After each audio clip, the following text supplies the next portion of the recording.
Ces lectures bibliques que nous venons d'entendre nous rappellent que nous, chrétiens, baptisés, confirmés, participants à l'Eucharistie, nous sommes envoyés pour être les messagers de la parole que nous venons d'entendre, la bonne nouvelle de l'Évangile qui doit être annoncée au monde entier, et bien sûr à commencer par notre entourage. Le livre des rois, dans la première lecture, avec ce général syrien, malade de la lèpre, nous fait découvrir que ce trésor est également offert, le trésor de l'Évangile, est également offert à des étrangers. Naaman ne connaissait pas le Dieu d'Israël, pourtant il eut foi en la parole du prophète Élisée. Il fut guéri dans l'eau du Jourdain. Sa foi a été le point de départ de sa guérison, de sa conversion et de sa décision de quitter les idoles pour ne plus adorer que le Dieu d'Israël. Puis dans l'Évangile, 10 lépreux, exclus car leur lèpre les rendait impurs. Ils suppliaient Jésus d'avoir pitié d'eux, et Jésus les renvoie vers les prêtres pour faire constater leur guérison, puisqu'ils furent guéris en cours de route. Ils pourront alors être réintégrés dans leur communauté, dont ils avaient été mis à distance. Seul l'un d'eux restait exclu, parce qu'il était samaritain, un étranger. Pourtant, il revient vers Jésus en glorifiant Dieu à pleine voix. Sa foi ne l'a pas simplement guéri, elle l'a sauvé. Guérison de sa lèpre, guérison du cœur. Ces deux lectures bibliques nous enseignent la qualité de la foi et de la prière. Naaman et les 10 lépreux nous représentent. L'histoire de leur rencontre avec Jésus, c'est notre histoire. Tous, baptisés, nous avons été guéris, comme Naaman lorsque par l'eau du baptême, nous avons été purifiés du péché des origines afin de renaître à la vie nouvelle de Christ ressuscité, comme Romain et Inès au moment de leur baptême tout à l'heure, et comme les catéchumènes qui sont au milieu de nous aujourd'hui. Il nous faut aller plus loin, comme Naaman, le Syrien et le lépreux, qui reviennent pour rendre gloire à Dieu de les avoir purifiés. Comment ne pas penser aujourd'hui à la foule de ceux qui ont été purifiés par le baptême et qui ne reviennent plus vers Jésus, ces croyants non pratiquants. Moi je pratique pour avoir la foi et qu'elle grandisse. Et aujourd'hui c'est Jésus qui nous interpelle. Et les autres, où sont-ils? C'est à nous qu'il pose cette question. Et les autres? Est-ce que nous nous en préoccupons?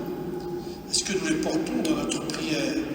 Ne sont-ils pas comme les 9 lépreux qui, après avoir été purifiés, ne sont pas revenus vers Jésus?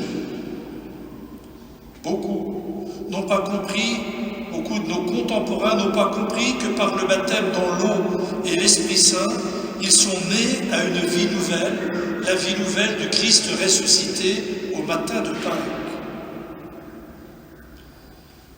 Chers amis, frères et sœurs, chaque dimanche, lorsque nous venons à la messe, nous sommes comme les 10 lépreux venus à la rencontre de Jésus. Nous implorons sa compassion. Jésus, Maître, prends pitié de nous. C'est notre prière pénitentielle du début de la messe, ou le sacrement du pardon et de la réconciliation. Un seul sur 10 reconnaît le don de Dieu et revient vers Jésus. Il se sentait pécheur. D'ailleurs, comme on considérait les lépreux à l'époque, c'était à cause de leur péché.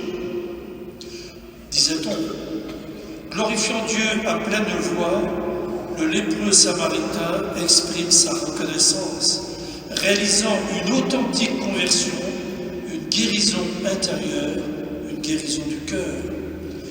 Et Jésus souligne sa foi, car c'est elle qui l'a sauvé. Comme Naaman, comme ce lépreux, reconnaissant le don de Dieu, nous revenons vers Jésus chaque fois que nous venons à la messe, pour rendre gloire à Dieu, comme nous le faisons d'ailleurs dans l'hymne du gloire à Dieu au début de la messe. Nous reconnaissons son action en nous, car le seul désir de Dieu, c'est de voir l'homme debout, vivant et aimant. Saint Irénée, au tout début de l'Église, Saint Irénée de Lyon, nous le dit à sa manière, la gloire de Dieu, c'est l'homme vivant. La vie de l'homme, c'est de voir et contempler Dieu. L'objectif de notre vie de baptiser, la finalité, c'est de nous préparer pour le jour où nous allons voir Dieu.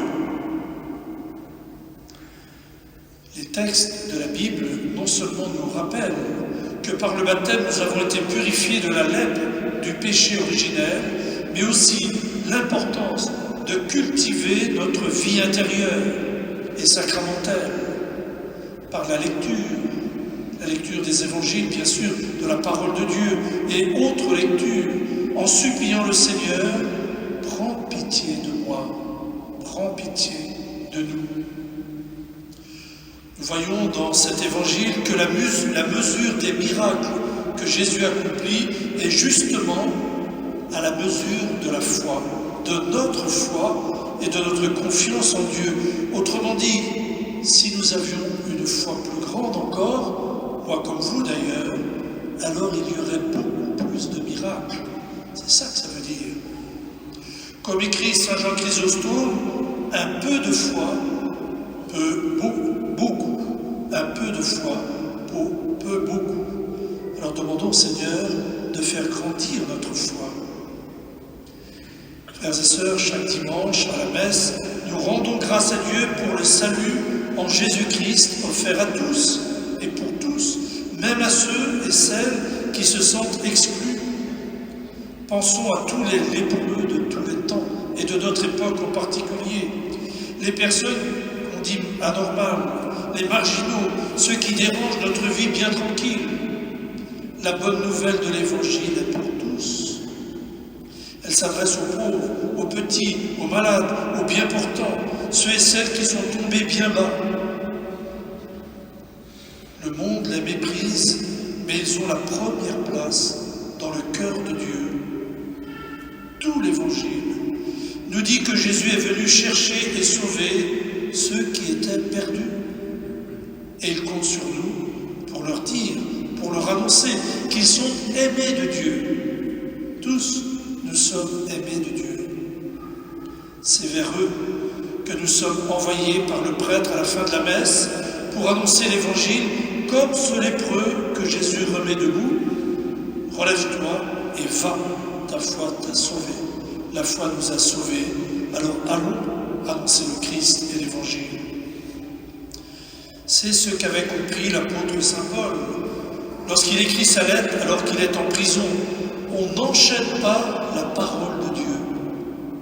Rien, ni personne ne pourra nous empêcher de porter la joie de l'Évangile. Le témoignage des martyrs a toujours été source de conversion. Je pense en particulier en Corée, mais aussi au Tonkin, là où est allé Théophane Vénard, que nous avons visité dans sa maison familiale hier avec le pèlerinage de la paroisse. Le témoignage des martyrs a toujours été source de conversion.